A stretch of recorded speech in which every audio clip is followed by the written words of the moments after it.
guys, this here is the transmission box with the complete head of the squirrel. This part that we call the head, all this upper part is fastened by these screws, okay?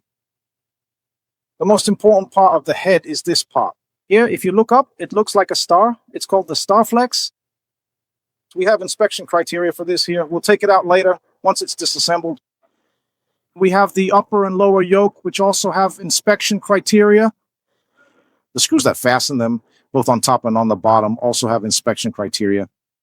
On the inside here, we have a laminated spherical bearing. This rubber twists when the pilot moves the collective up and down. And here we have the frequency adapter, because when the blade is spinning, it tends to move forward or backward to conserve angular momentum. So it moves forward and backward, and this component here brings the blade back. The pins that secure the blade also require inspection.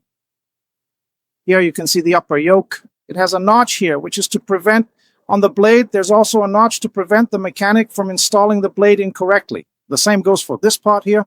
The links are also inspected, as well as the pitch horns, right? The scissors are also inspected, both the rotating scissors and the fixed scissors, which are on the other side here as well. It is inspected. The fixed scissors are down here, rotating scissors and fixed scissors. And this here is the big secret of the helicopter, the short plate. This part rotates and this part is fixed. Between the center, there's a bearing. It's the only place on this helicopter's head where grease is applied. And then we have the hydraulic servo actuators. There are 3 servos. 2 servos are responsible for roll, and 1 is responsible for pitch, so there are 3 servos. The servos are controlled from the cockpit. All 3 servos are operated here by the pilot using the cyclic and collective controls. So there is an emergency accumulator, and we have a hydraulic module down here. This is a solenoid valve for the pilot to test the hydraulic system.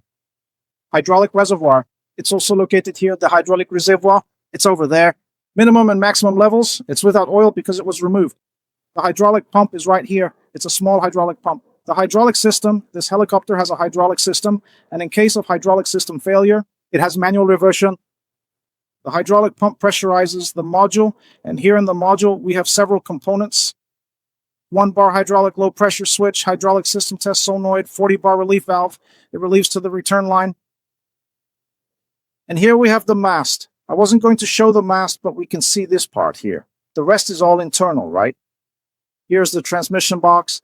Here we have a rotation from the engine at a fixed 6,000 RPM. And here the main rotor spins at 394, 390 plus 4 minus 5, right?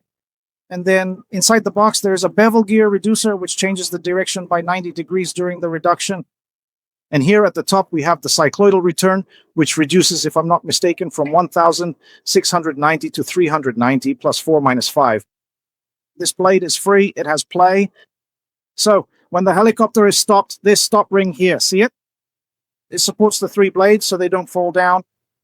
So yeah, these stop rings, sometimes the helicopter needs a bit of grease applied here. There's a missing lubrication. This ring is floating. It floats, see? So here there's a boot because this short plate assembly moves up and down when the pilot increases the collective, and this one contracts and retracts. This is to prevent contaminants. Here is the center of the mast. It's always sealed in 2 places to prevent dirt from getting in. And here was the resonator that we just removed, okay? All of this here will be disassembled and inspected. I just need to explain the rotor brake to you. It's just like a car brake. When the pilot operates a lever, he can brake the rotor. It can be used from 170 RPM and is recommended at 140. Here's the oil filling port. There's a mesh filter inside to keep out large impurities. Here at the bottom, we have a chip detector and a 115-degree sensor. The mechanic is loosening the bolts that secure the head to the mast. The nuts down here are fixed, so there's no need to hold them. So he's loosening the bolts that hold the head in place. In fact, these are the bolts that support the entire weight of the helicopter. He's loosening them.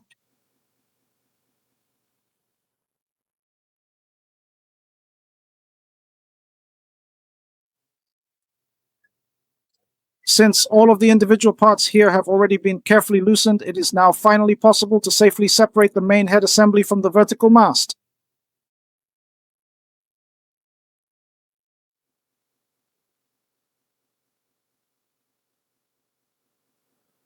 And that concludes our look.